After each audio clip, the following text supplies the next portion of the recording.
नमस्कार, मैं मेघा हिंदुस्तानी स्वागत करती हूँ आपका माटी के लाल पर। दिल्ली के चुनाव सर पर है और भारतीय जनता पार्टी एक के बाद एक पोल पट्टी इनकी खुल रही है और इनकी टेंशन बढ़ती ही जा रही है।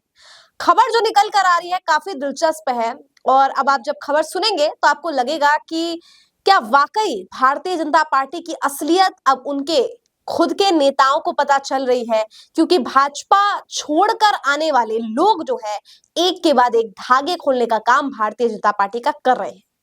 कौन आया है वो बताने से पहले आपको बताते हैं कि उन्होंने कहा क्या है।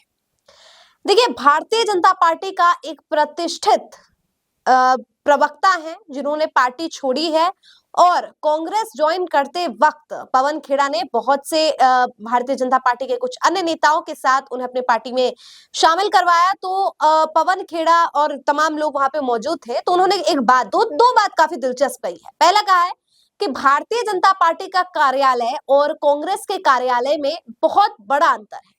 कांग्रेस का कार्यालय देखकर लगता है कि इस प्रकार का कार्यालय किसी भी नेता का होना चाहिए, किसी पार्टी का होना चाहिए। वही भारतीय जनता पार्टी जो खुद 10 सालों से 11 सालों से सत्ता में है और कांग्रेस पर आरोप भ्रष्टाचार का लगाती है, उनके कार्यालय इतना बड़ा, इतना शानदार, इतना आलीशान बना रखा है।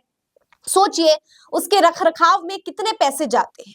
तो आखिर भ्रष्टाचार किसने किया है वो आप कार्यालय देखकर ही समझ जाएंगे। ये बहुत बड़ी बात है। दूसरे स्टेटमेंट, गोदी मीडिया के बारे में एक बहुत बड़ी बात कही है कि मीडिया में जब, क्योंकि वो प्रवक्ता रही हैं तो भारतीय जनता पार्टी से, तो उन्होंने बताया कि जब उन्होंने पार्टी छोड़ी और उससे पहले क्या होता था, भारतीय जनता पार्टी की तरफ से जब वो प्रवक्ता के तौर पर टीवी डिबेट्स में या टीवी प्रोग्राम्स में डिबेट करने के लिए जाती थी, तो उन्हें यह निर्देशित किया जाता था कि आप टीवी के बहसों में, जो डिबेट शोज के बहस होते हैं उसमें जाकर कहिए, जो मौलवी आते हैं उसे कह दीजिए कि आप जो है मतलब मौलवियों के को अनशन बोल दीजिए।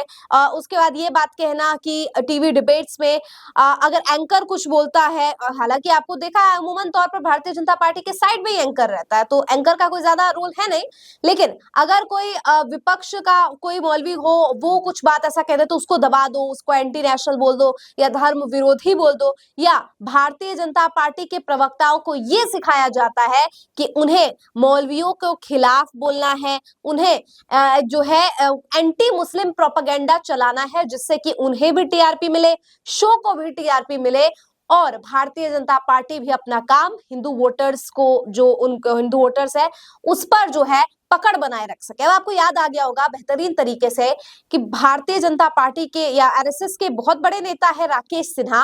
राकेश सिन्हा ने भी ये बात बोली। बहुत से लोग कह रहे हैं कि अब उन्हें राज्यसभा का सांसद बनना है इसीलिए सब कर रहे हैं, चल वजह जो भी हो, लेकिन बात तो कही गई है कि उन्हें भी टीवी एंकर के द्वारा कॉल आते थे और कहा जाता था कि आप हमारे शो का टीआरपी बढ़ाइए, आपका टीआरपी भी बढ़ेगा, लेकिन उसके लिए आपको जो है मुसलमानों को गाली देनी होगी।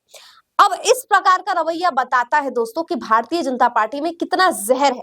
जो भाजपा छोड़कर आए नेता है, प्रवक्ता है, सांसद है, जो कुछ भी है, उन्होंने इतने बड़े बड़े राज खोले हैं जिससे भारतीय जनता पार्टी किस प्रकार से संचालित होती है उस पर ही शक होता है।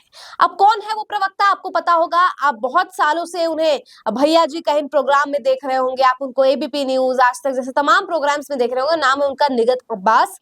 निगत अब्बास जो है वो पहले भारतीय जनता पार्टी में प्रवक्ता होती थी और शानदार प्रवक्ता होती थी। ये नहीं कि उनके क्या विचार थे, लेकिन जिस तरीके से वो जिस आवाज में बोलती थी या जिस तरीके से वो अपना पॉइंट रखती थी, उसके वजह से मैं कहती हूँ कि काफी शानदार थी। लेकिन जाहिर तौर पर पार्टी, जिस पार्टी के आप उस तरीके से बोल रहे थे, तो अब जब उन्होंने पार्टी बदली है तो पार्टी के कार्यालय को लेकर, भ्रष्टाचार को लेकर भाजपा के अंदर, और दूसरी बड़ी बात कही है कि मीडिया में उनको क्या निर्देशित किया। तो उन्होंने कहा कि अब होपफुली कांग्रेस में ऐसा नहीं होगा, और जैसे उन्होंने पवन खेड़ा का जिक्र करते हुए कहा कि ऐसा ऐसा मेरे साथ भारतीय जनता पार्टी में होता था। ये प्रेस कॉन्फ्रेंस में कहा गया जब वो पार्टी में शामिल हो रही है। तीसरी बड़ी बात कही है कि भारतीय जनता पार्टी सामाजिक सौहार्द को तोड़ने का काम करती है और वो कांग्रेस में इसलिए आई और बहुत से नेता उनके साथ आए हैं।